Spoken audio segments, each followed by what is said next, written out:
Okay.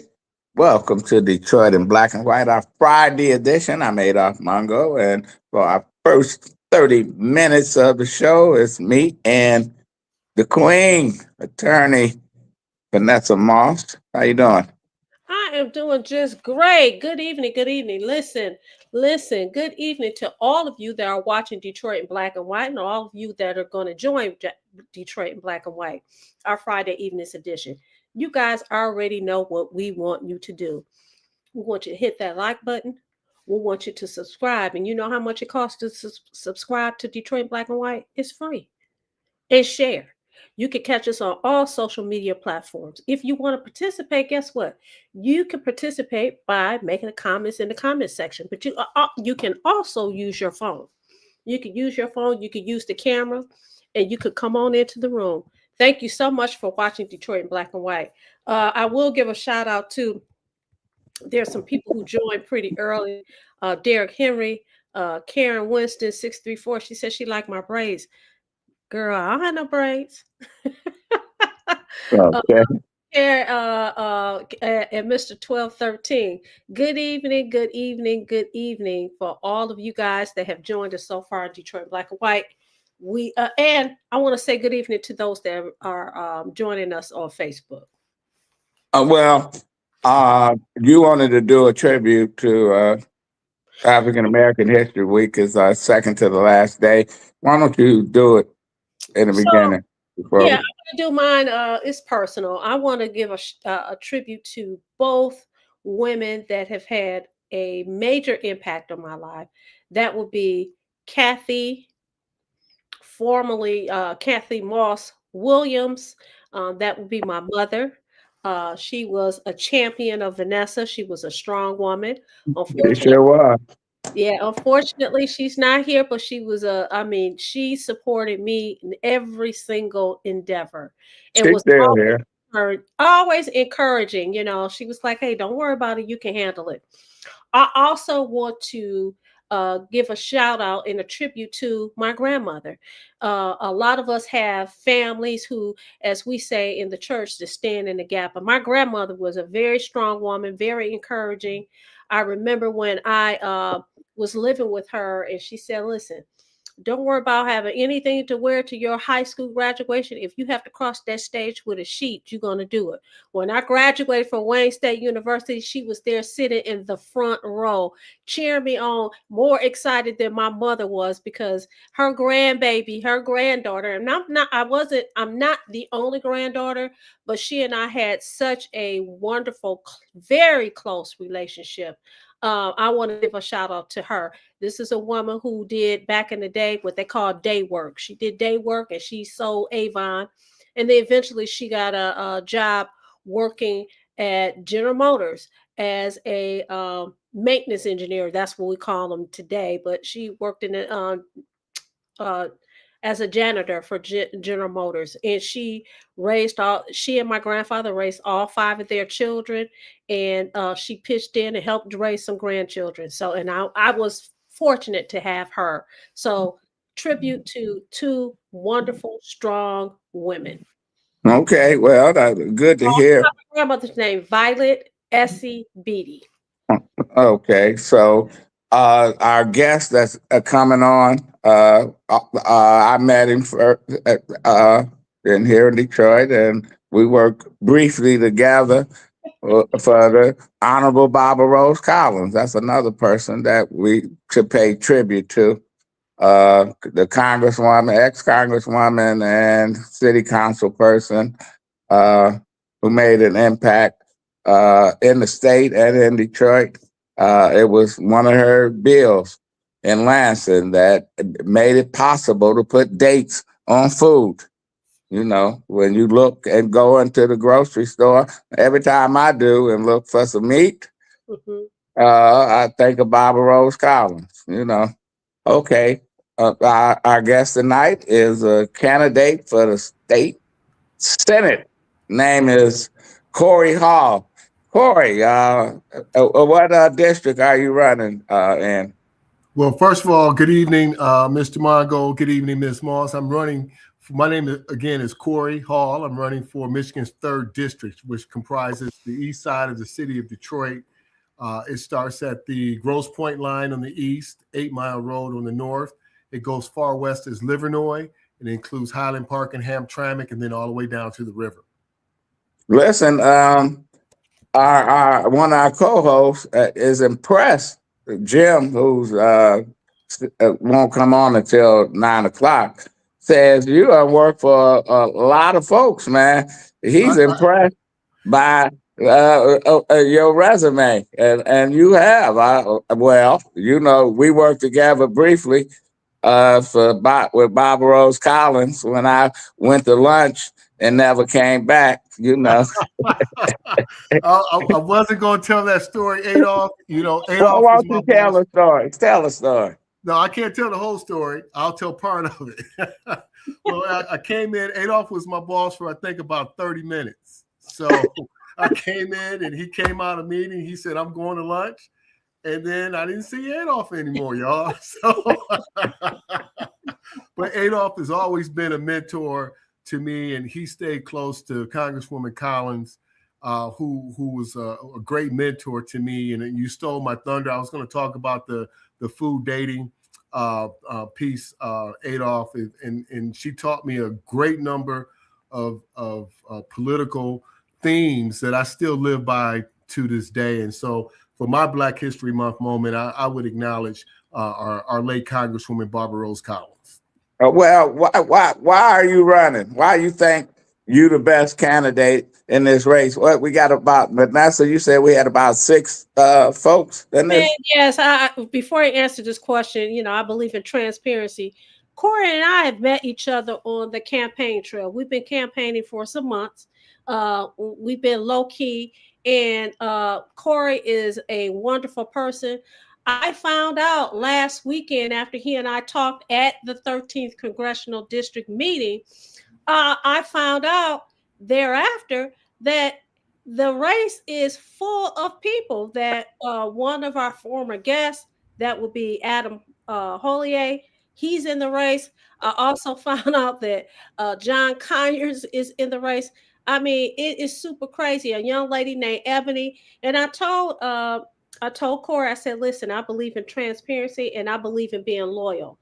So I told him what I did with the candidate that I went to his fundraiser,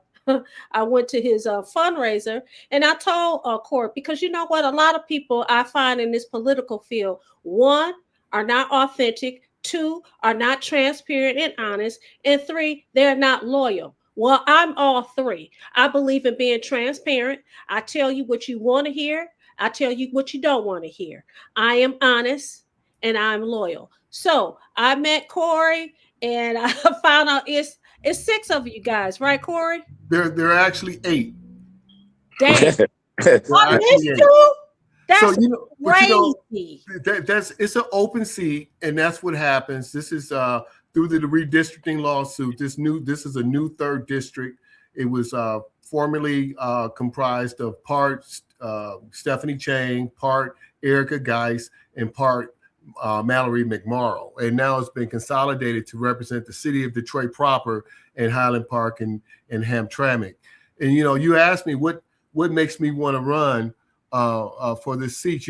I told the story, and Adolph, I think you've heard this before, what even made me get into this area of work and wanting to give back was there was a time in my life where I wanted to go to law schools, a time in my life I wanted to be an actor and all of that.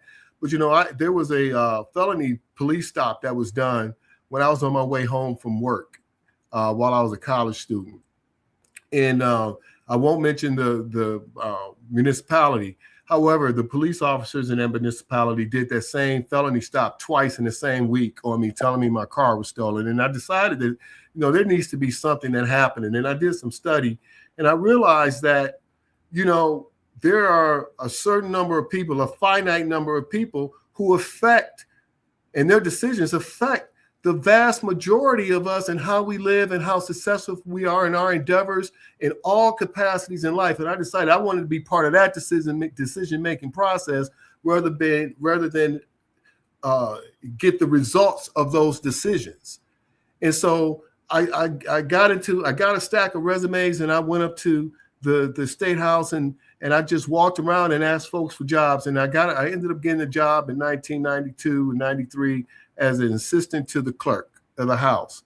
And as I was going through that position, I happened to meet then Congresswoman Barbara Rose Collins. And I love telling this story because I was in the back elevator and she got in and I asked her for a job. And she said, "Why should I hire you?" And by the fourth floor, I was thinking about how I was packing my stuff up and moving back to the city of Detroit and working on the east side. And so when I tell folks have an elevator speech ready, because you never know when you need to use it. But going forward past that, I went on to work after Congresswoman Barbara Rose Collins. I went on to get my master's degree from the City University of New York in policy and administration. Came back to work for the Wayne County Commission and the Wayne County Executive, Ed McNamara. Left there, went to go work for Detroit City Council with Kay Everett. Left Councilwoman Everett, went to go work for the NAACP as a policy director and community outreach. Left then, went to go work for Senator Debbie Stabenow for 10 years. Left Senator Stabenow. And all these are in good graces, y'all. Just want you to know. To go work for the Heat and Warmth Fund, where I help establish new criteria and better criteria for those that get energy assistance and things of that nature, and helped formulate the now GLEWA water assistance program. And then I went back to go work for Senator Stabenow on the political side, and then worked for Gary Peters as his political director, and then found myself with Governor Whitmer as the director of community affairs, and then later on as a senior advisor. And I say all that to say that in the back of my mind, I always wanted to lead, and I thought leading, there are different ways and different capacities you can lead and put your efforts into bringing resources back to the city of Detroit, and I did all of that. But I also found that the way that you lead is to lead. Mm-hmm. And now that I see this opportunity to put my foot out and step through that threshold and tell folks to vote for me, because I can, all the things that I did in the background, now I can do in the sunlight, and people can see and have seen the work that I put in the past, and now I can do it in the front. And so I'm not saying that what I can do for you, I'm not saying what I will do for you. I can tell you what I've done for you. Mm-hmm. And then moving forward, how we can move together with representation for the city of Detroit. We don't have to ask other municipalities before we do something for the city of Detroit. They should be asking what the city of Detroit thinks and how we empower ourselves, and we should be able to do that with no apologies.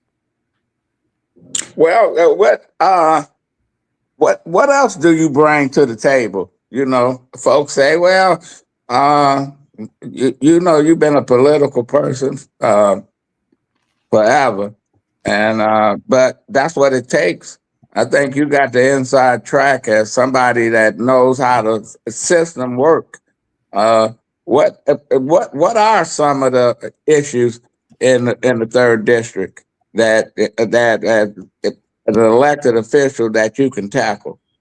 So let me say this. So the third district, in my opinion, and from the data that we've seen, is a microcosm of the state of Michigan. When you talk about the issues on the Lower East Side with water infrastructure and the seawall issue that they have, you talk about on the far west side of the district, you talk about business development, you talk about access to health care in the middle of the district, access to health care, access to being in child care. You look at all these different issues and I'm thinking that there are remedies that we can tackle, remedies that we have that are in place, just a little bit outside the box thinking, that can address these issues so that we can move forward and increase the lifestyle of the folks that live in the third district and the city of Detroit and the state of Michigan, for that fact, because as go the city of Detroit, as goes the state of Michigan. Yeah, the average resident in Detroit don't know who represent them as a county commission, don't know who's the state rep, and they really don't know who's the state senator. But I have to give and I've been a big critic of hers, Stephanie Kane, but I give her credit. She's been out there. But we need somebody that's not only going to be out there, but that's going to make a difference. So let me say this, Adolph. The most important thing that you can do in our state legislature is vote. Correct? That's the most important thing. That's why we're there to vote. But there are two other things. One, you got to bring resources back to your community. And then number two is advocacy. The most important decisions that affect us in our lives are made with us not in the room. Right. On a very simple note, when you go to get a mortgage, you're not in the room when that mortgage is approved or denied. Just simple like that. You're not in the room when that car note, when you going to buy a car. We're not in the room when these decisions that affect us are made. We need advocates. We need someone that will go in there and advocate for the city of Detroit and the 3rd District so that they can bring resources back home, period. And I say that with no apologies. And that is correct, because when I think of a person like Coleman Young, he was a state rep, the father, Coleman Young. He was one of the forces behind arbitration for the police department because they went on strike. Or our person, Barbara Rose Collins, who went up to Lansing and as a state rep pushed that bill that forced the state to put dates on food. This is the kind of elected official that we need. Go ahead, Vanessa. Okay, so we have a viewer, Korey told, first of all, it's been a long time no see.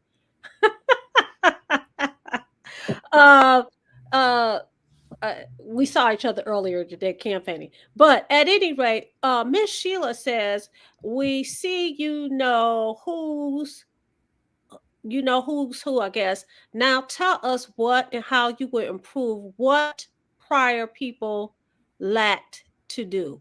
So she's saying, what can you do for us now? There are people that preceded you that do some things, and what is it? What is your plan? So I'll give you an example. I'll give you 2 or 3 examples. We'll talk about access to healthcare and how access to healthcare and how it is an issue. And I'm going to speak specifically to mental health.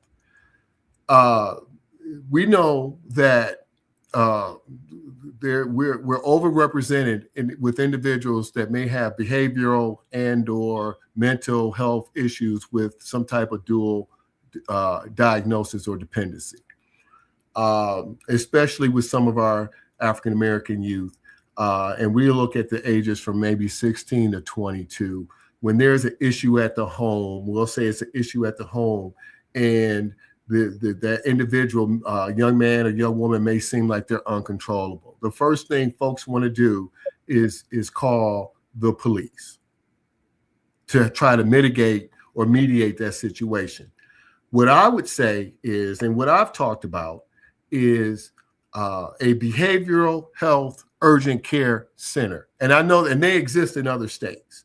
And this is a center where an individual that has the credentials that can come in and help mediate that issue and possibly and most likely bring it down and bring it down from a boiling point so that the situation can be calmed before police is called. Now, if the police need to be called, they need to be called. But there's an intermediary step that can mediate that situation before police called, someone goes to jail or someone gets hurt. And we need to think about steps like those. We need to think about how do we increase the criminal violence innovation dollars to help and go to youth programs, and so that they can take advantage of those dollars and expand the programming that they have. And we know that it works because it's been proven that it works in the last 2 years.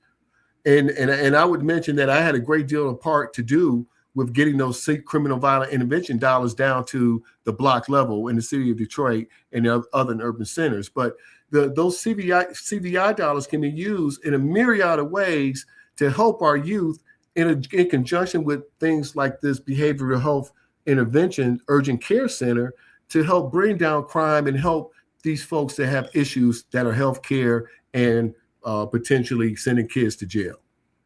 Well, we have another question. One of our viewers, Stephanie Jackson, says, "What will you do about the better quality food in grocery stores and routine inspection or enact laws to regulate the quality of food?" And I'm going to add to that, in Detroit, because you'll be representing Detroit, Detroit is basically a food desert.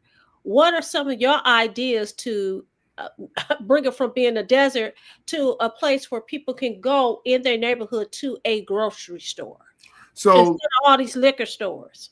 so let me say this. Let me say this. There are the vast majorities of these small grocery stores and some of these larger grocery stores that are not the chains they are owned by individuals that are other nationalities. Correct? We'll say the Arab and Chaldean population. I've talked to them, and we've talked about how do we engage and have the same language, because oftentimes we don't have the same language when we talk to each other, and about incubator programs in which African-American entrepreneurs who want to get into food and grocery business can learn from them, and they start new ventures together, African-American and Arab Chaldean, and have joint ventures to create new grocery markets in the state of Michigan, or in the city of Detroit, I should say, especially in the 3rd District. They're willing to do it. I know that there are African-American organizations that are willing to do it. We just need to come together and figure out how to get that done in a way that makes sure that we have very safe and clean grocery stores in and around the 3rd District of the city of Detroit, and the city of Detroit for that matter. I know that both sides are willing to talk. We just need to bring folks together so that we have the same vocabulary. We're talking about the same thing, because if you don't talk well together, you will not work well together. You know what? We're at 8:52. We have not taken a break. We're going to take a break, and we'll come back with our guest, Korey Hall, on Friday night's edition of Detroit in Black and White. Hi, I'm Eric Sabri, your Wayne County Treasurer. Are you living in the home of a deceased family member and you're facing property tax foreclosure, or maybe you know someone who's in the same situation? The probate process may be helpful to you. If you file a probate petition and notify our office, the foreclosure proceedings will be halted during the probate process. We have several nonprofit partners who have free attorneys who can assist you. Contact our office, 313-224-5990, or email us at taxinfo@waynecounty.com. Don't lose your family property. Some of these properties have been in the family for 4 or 5 generations. Contact us now. We're here to help.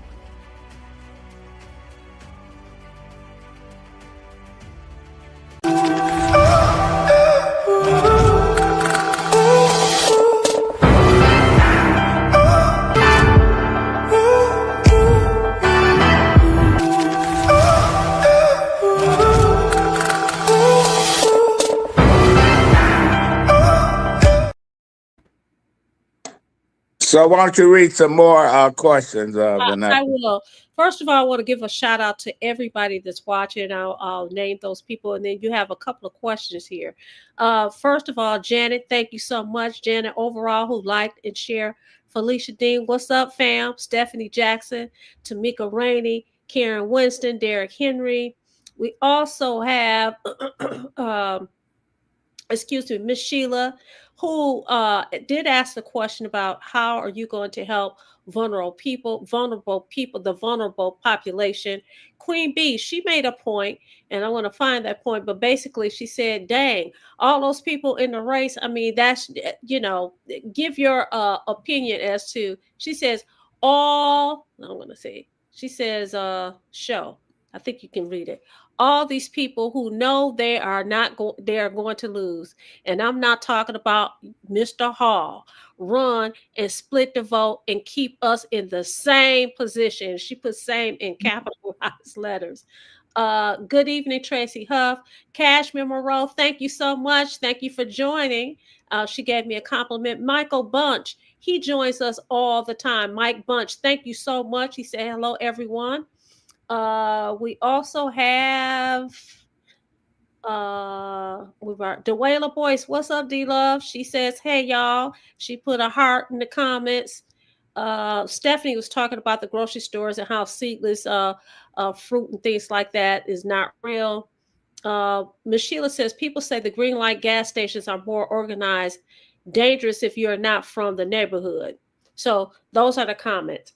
Well, Korey, uh, Excuse how me. did we get people to engage in voting and stuff? And folks, and I look at it when you got 6 people in a race. It used to be a time where you had a political machine that filtered out some of these folks and said, "Don't waste your time." But we all know this is the day, and people run. They have a right to run. But what makes you so different that you can go into a neighborhood and people that says, I think I'm gonna vote this time, because they ain't voting. You know that 10-15% of people in Detroit don't vote. So we know, and I think you know, Adolph, that if you encourage someone to vote, get them registered to vote between the age of 18 and 20, and they go and vote the first time they registered, they vote for the rest of their lives. Mm-hmm. We also know that we vote for 3 reasons: something to gain, something to lose, or out of tradition. Those are the 3 reasons we vote: something to gain, something to lose, or out of tradition. Well, I know I voted because my mother used to take me Right. with her, Tradition. and I sit in the chair and watch her go in the machine. And then I asked her, "Who do you vote?" She said, "That's me." And you don't tell people who you vote. That's our right to vote. And I couldn't wait to vote, but I always told people how I voted. First time I voted when I was 18. I voted for Governor Milliken. I voted for John Anderson, who was independent, ran for president because I didn't like McGovern. He was full of shit. I voted for I split. I was in Ann Arbor. I voted the Human Rights Party, Democrats, and stuff. And Myron Walls ran for Attorney General against Frank Kelly, and I said I'm voting for him because I hadn't heard of Myron Walls. He was a hell of an attorney, and he was gonna lose. Frank Kelly just was gonna win, but after he ran and lost for the GOP, Milliken appointed him to the Court of Appeals. First African American to sit on that court. So yeah, we need parents give their kids. We need parents to vote. And you asked me, well, what would make them, and how could I turn out to vote? Well, I'm gonna, as we go out in every community, as we go out and knock on doors, as we go out and talk to seniors, as we go out and talk to folks and get them registered to vote, they're going to realize after I talk to them that they have something to gain. They're going to realize if they don't, they got something to lose. Well, there's no question about it. Let me ask you this. Go ahead, Vanessa, then I'll ask him the question. You guys are talking about engaging folks to vote. We know that the young folks, and they're not so young anymore, but young folks are not engaged. Young folks are not voting. They're not like Adolph's generation or my generation. I couldn't wait. When I turned 18, I was excited to vote. But you and I have been out here. We've all been out here. Adolph sees it. These young folks are not engaged. So how do you think will make a difference in terms of this next election? Well, I think we know that the hip hop arena folks manage and they watch that. We know that through social media, that our young folks are watching that, and TikTok and all of that. I don't even know all of the media streams anymore, but we know that they follow that. And so we need to have those individuals help us get folks energized about voting. I mean, it's it was a shame last presidential election. I'm walking around and people did not even know it was election day. I'm talking to the young folks. And in my mind, I'm thinking everybody knows, but I forget that we're in a bubble and that's all that we talk about. But that's not what everyone else is talking about, because this man that we're talking about voting is worried about the oil leak he got in his garage and how to get that car fixed. So we need to be able to take these ideals that we have and take these legislative promises and policy promises that we have and be able to get it down to the block level and get these folks to understand how that decision translates to the everyday decisions that they're making for their benefit or to their detriment. And we used to have mock elections in high schools and colleges and all this. How do you bring that back? Adolph, I don't know. That's something we can discuss. And let's talk about that at the next. I'm going to think about that, and we could talk about that the next time I'm on your show. I think that there are a lot of things that we did in high school that aren't done anymore. And I think part of that's because of funding, actually, to be honest with you. I think that, I remember being part of forensics and going into student government and making the semis. And then we traveled down at spring break and we were competing like student Congress. I remember doing those things. And I remember that when I ran for student mayor at Oak Park and won. And first African American, when they allowed us, because we was bused into the schools, they allowed us to participate in student government. And you know what? It was exciting. Right. I got elected. And people vote. I was so excited. I come to find out, my son, my oldest son, Bryce Hall, never even said anything to me. He ran for class president and then ran for student body president at his high school and won. And I didn't even know. He didn't even tell me.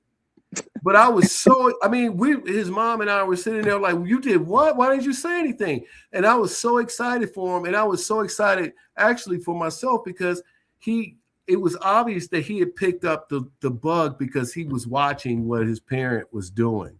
And he liked it. And so a lot of it is on us too as parents to try to instill those values into our children. Well, we have another question from one of our co-hosts. And listen, we've already told you, if you want to come on into the room, you can come into the room. Just use your phone to come on in and have the conversation with us here on Detroit in Black and White. But Jill Sheridan, good evening. She says, will you be able to, in discussions with finance people, get them to invest in new business people who will try to open grocery stores? And then she says, also, why did community gardens fall to the wayside?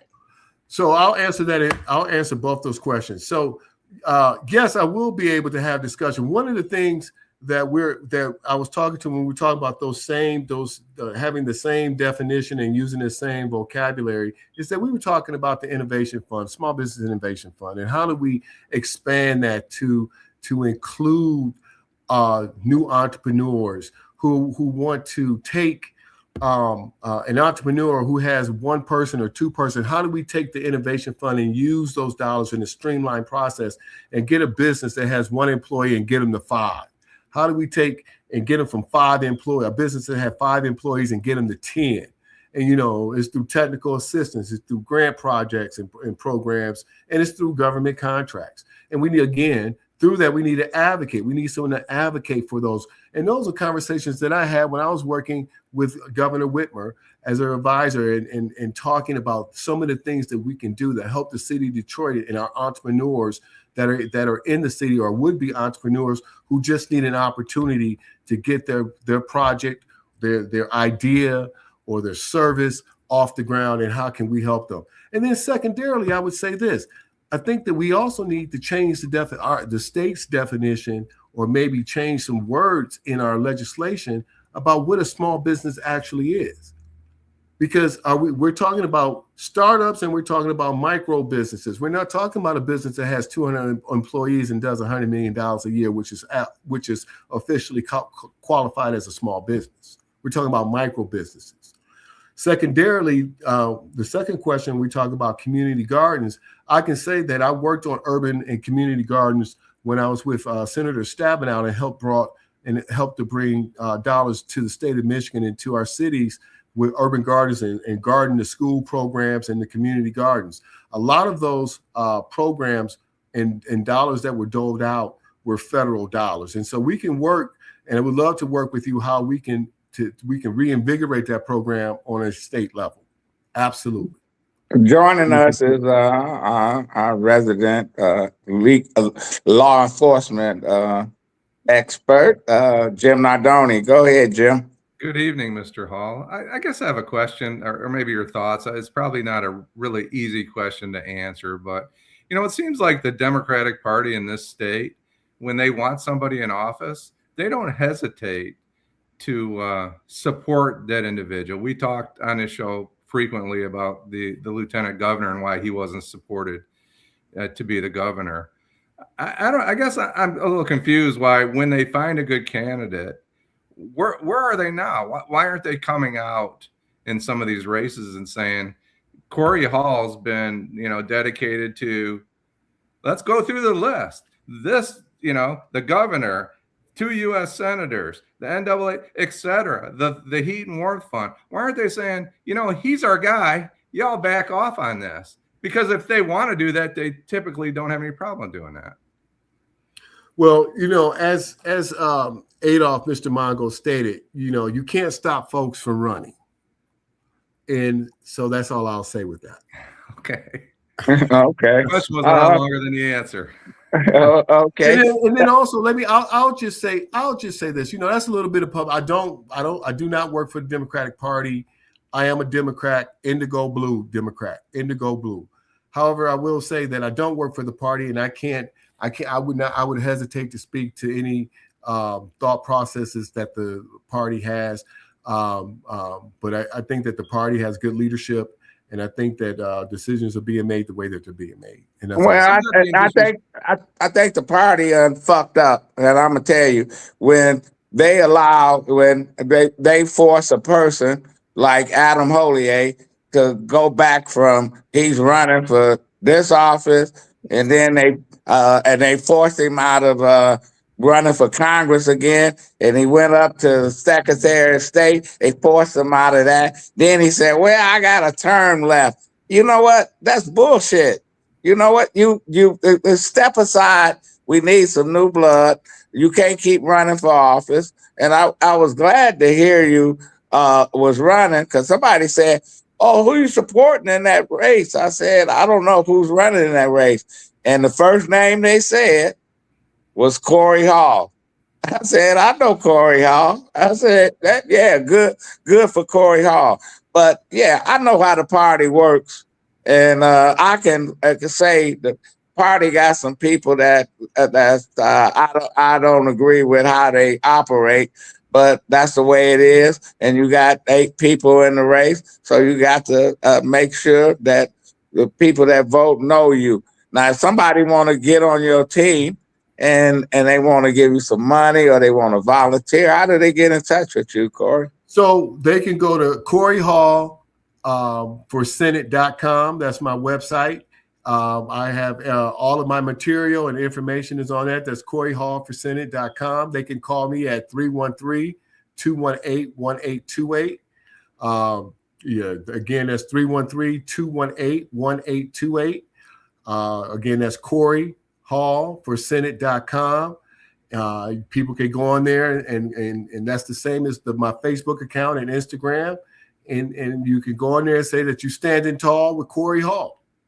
Okay, we unheard that before. I want you to stand tall with Korey Hall. And I want you to say you standing tall with Korey Hall. You get the last word in this. Go ahead. So, Mr. Nardone, I thank you for that. I thank you for that question. I would just say this. there are a number of people in the race. The support that I've garnered, that I have, has stayed steady and strong with me. There are a number. You can go and you look on my website. You'll see the level of support that I have. We are moving forward. We are moving forward strong. And we are turning the page. We're going to be out there in the streets. As soon as the weather breaks, you're going to see us all over the city of Detroit. And you're going to get tired of seeing my name, because you're going to see my name 20 times, and then you're not going to forget it. And then you're going to remember Korey Hall for state senate. Thank you. Experience matters, and good luck to you. Thank you so much.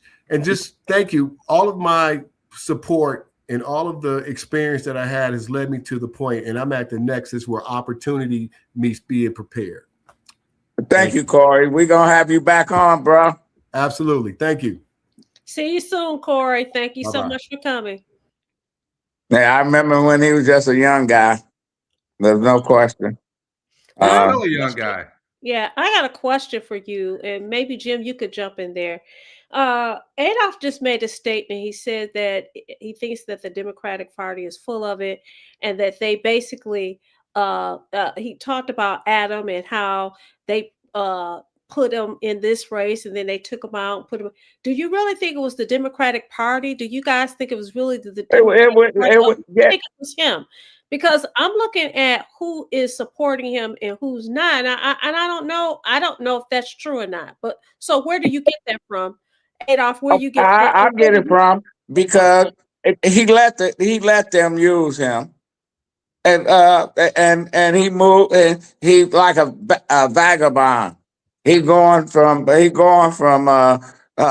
race to race, and you can't do that shit. You know, he ran, he wasted all his money, and he spent all that money attacking other candidates instead of the person that they was going after. He lost. Okay. Now he decided he's going to run again for Congress. And there was discussion, said, man, why don't you not split the vote up? We got a young guy. And I know some of the people that went to him, and he said, okay, I'll run for Secretary of State.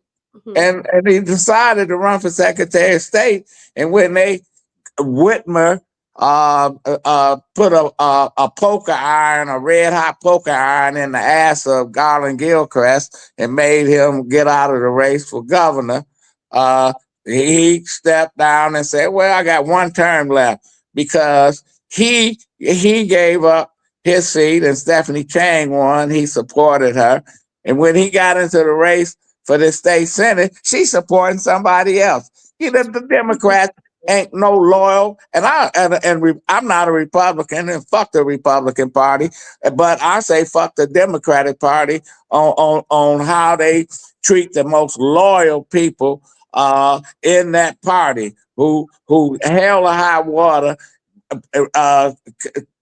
vote D all the time. And they don't get shit out of it. So, yeah, that was a good question, Jim. You are absolutely right. Because when they used to have folks like Coleman Young and all these other folks, they used to put the pressure on people and say, "Get your ass out of there." Because if you win, well, we're not gonna deal with you. We're gonna make your life as an elected official hell. But the bottom line is, people listen to that. The money was dried up, and they had a candidate. Now, some people say, "Oh, don't do no back door deals and all this other stuff." And I say, sometimes you got to, because this is what you got: 8 fucking people, and now we're gonna get somebody that got in that race, and if they got some money, they gonna get it, and they got a whole new agenda. It ain't about the 3rd district. It's about their agenda. Just like we got Rashida Tlaib over there, full of shit. We got Sri Canada, who only claim to fame is, I came here with $20 in my pocket. Fuck that. I don't want to hear that shit. If people can't get a hold of you, they got to call another Congress person in another district, because you're not doing your job. And that is why we had 2-3 people. They split the vote. Same way with Tlaib. And the same way when all these Democratic officials forced John Conyers, the late John Conyers, to resign, talking about he's sexually harassing women. and we know he wasn't. He had some issues. He that probably had a little dementia, but let him step down. Listen, we done had people force John Dingle out. His family forced him out, but he had his wife waiting in the wings. So they didn't miss a beat. They did not miss a beat, but we missed a beat. Well, we got some people whose agenda was the Gaza Strip, whose agenda was themselves. That's what we got. So, Jim, what do you say to that question? It's I think Adolph pretty much covered all the bases on that. I was, when I'm thinking about Iratad, I'm thinking about Iratad. I'm always thinking about Iratad. I'm thinking about Sri Tanadar. Sorry, I didn't mean to get him in the same category there. Right. I was thinking about Sri Tanadar when Adolph was talking. You come out and you support the right people, and you bring the money to the right candidate. And it only seems like the Democratic Party in Michigan does that when they feel like doing it. And that's, no disrespect to any other candidate. I have a lot of respect for Adam Ollier. He went from here, and he's already been a state senator, right? This gentleman's he's in the inner workings of government for the past, Adolph, 40 years, 35 years, 30, yeah. Whatever, a long time. I want to say hi to our friends too. Eric, Queen Bee, thank you. Hello to you. Miss Sheila, Karen C., our friend, and Iratad. I had some names I was writing down. That's why I was getting sideways there. Kashmir, hello. I don't want to miss anybody. Eric Brown. I think I said Eric. Did I miss Eric? Eric, okay. So there's a few questions here. Maybe you guys can weigh in. The question is asked to Adolph, but I think all of us should be able to answer the question. The question is, should people vote party no matter what? What is your opinion? No, because when I first voted, I split the ticket. I voted Republican, Democrat, Independent. The presidential, I voted independent. That was 1972. I voted for Governor William Milligan, who came to our little town, Royal Oak Township, and I liked him. And then I voted Democrats down party lines, and then I voted Republican for Attorney General. I made sure I learned that from my parents, who was independent, who voted and stuff. And I convinced my mother my first time I voted to tell me who she'd vote for. She said, well, I'm a Democrat. I figured that.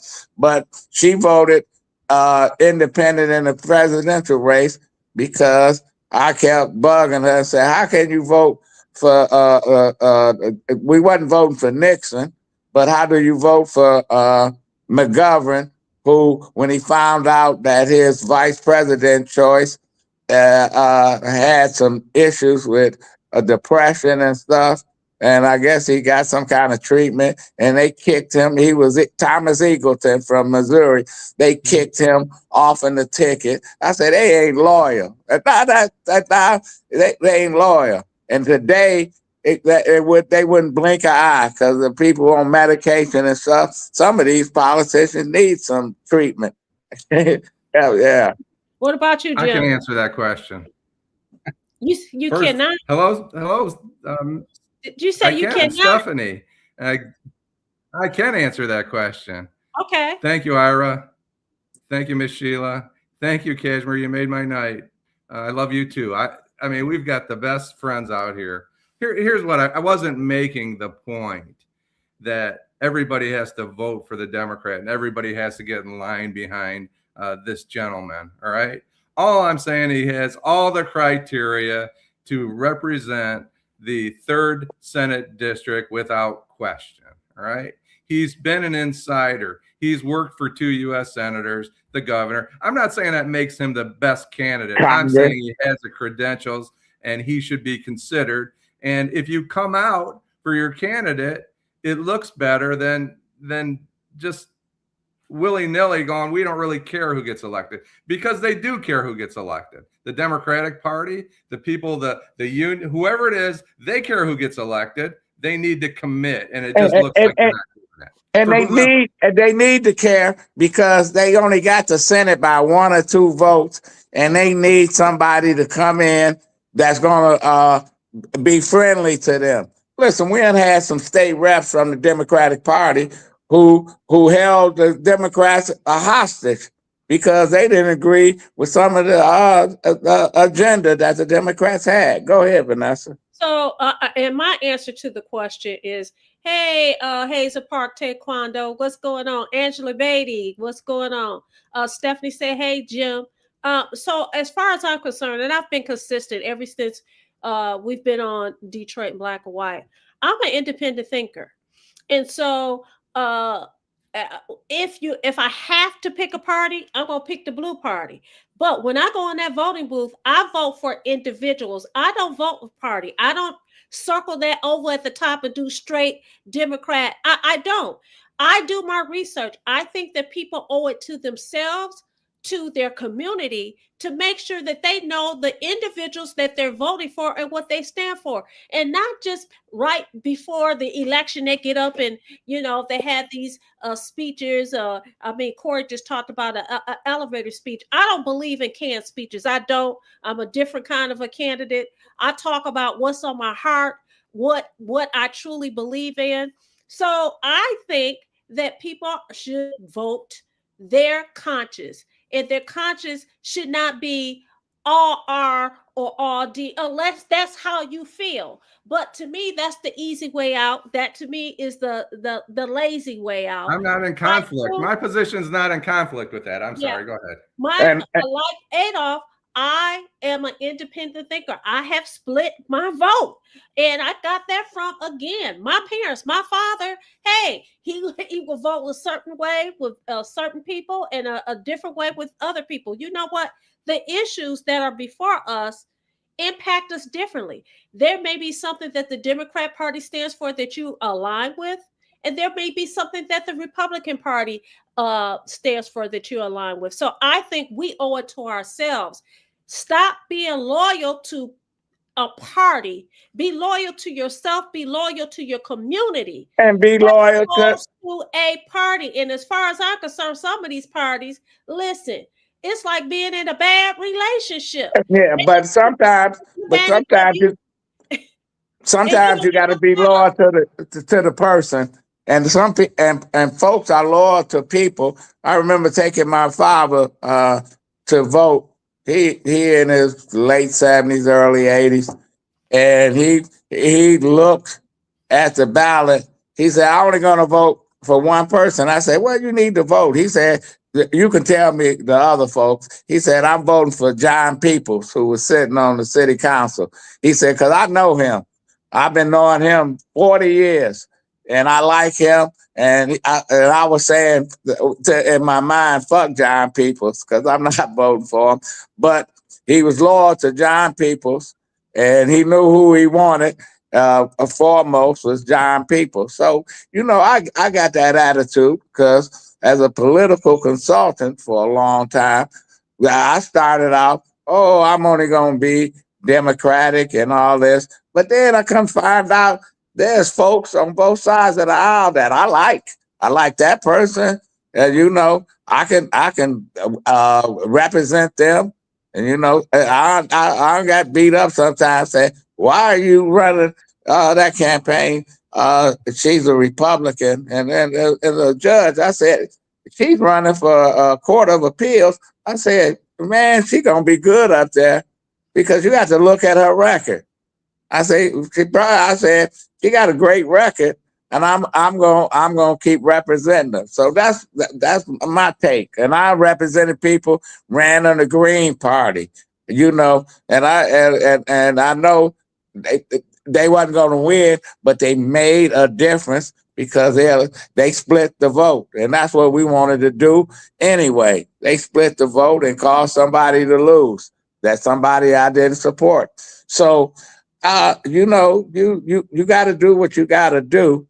It ain't D and R. on the local level, it shouldn't be, because you got to have people who represent you, one that know policy. I'm glad to have Korey Hall, and we're glad to anybody else want to come on in that third district. They can come on and talk about what they can do. But I know Korey Hall has his credentials. He worked for in Congress, in the Senate, statewide government. Listen, this guy, he knows the inside. He knows where the bodies are buried at, and he knows how to deliver services to those residents in that district. And you're right, Jim. Why are we allowing 8 folks? We need somebody to come and say, as the chair of the party, say, this is who we voting for. This is who we support. Put out a slate and say who you support, and give And them why? what? And why? I mean, this Yes, is not. yes, yes, yes. I misrepresented what I was trying to say. I apologize, but I did not try to say don't make your choice. No, make your choice. Make your fucking choice. And that's what you do. Yeah, and this is what we got. We got people in parties. Well, I'll look at Congress. We got Republicans in Congress really don't agree with the agenda of Trump, but they so fucking scared because they figure if they got to run for re-election, they're gonna have an opponent, and and that's the way the game is played. You know, that is the way the game is played. And is it right? Not all the time, but you know, that's why you got to go out and you got to go out and vote. You know? Great But comments they about also do loyalty, this. Vanessa. You know Yeah. what? And I want you guys to answer this question by our time. But they also do this.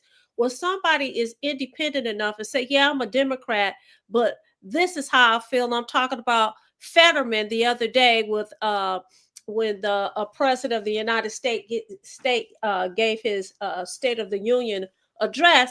The people attack the guy. You either want it one way or the other. You either want an independent thinker. Listen, God did not create us all to think alike, feel alike, and be alike. I'm an individual. I got a different nose than you, Adolph, and Jim. My hair is different. I speak different. I've had different experiences. I just think it's very hypocritical when people do things like that.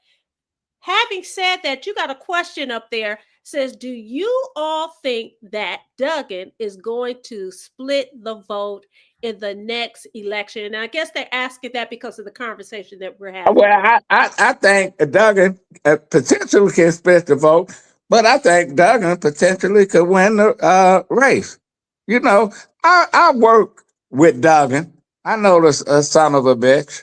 You know, I don't have my issues with him, but I know one thing: he knows how to run a campaign, and he knows how to get out there. He can raise a lot of money. We'll see.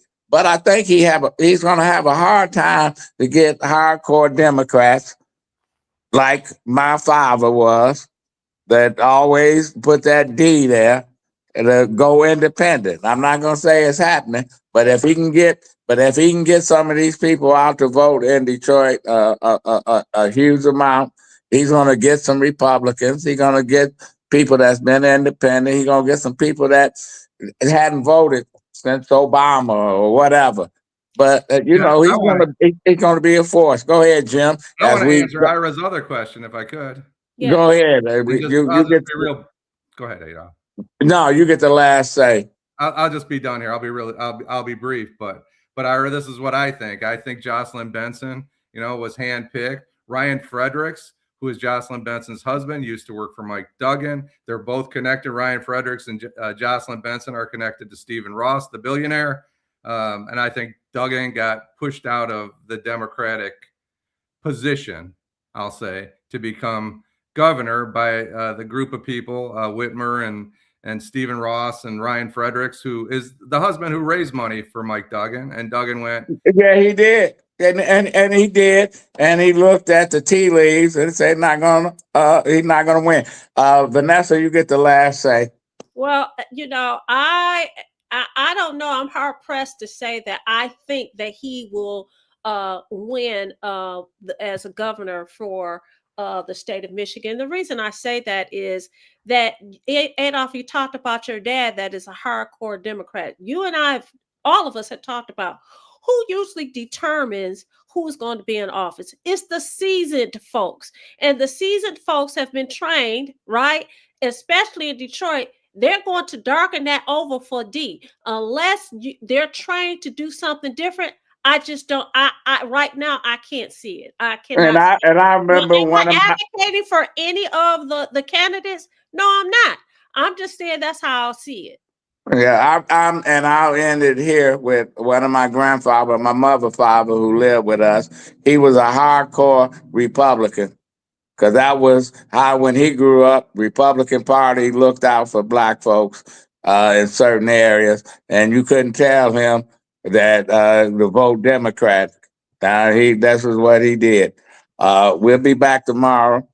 Detroit in Black and White. I want to thank Korey Hall, and I want to thank all our viewers who had questions and stuff. Without this show, without your input, we wouldn't have this show. Vanessa, thank you very much, and your tribute to Black history, your grandmother and your mother. Jim Nardone, thank you, and Teresa. Without you, we wouldn't have this show. See you tomorrow. I'm Adolph Mongo, Detroit and Black and White. Allan Lengel will be back tomorrow.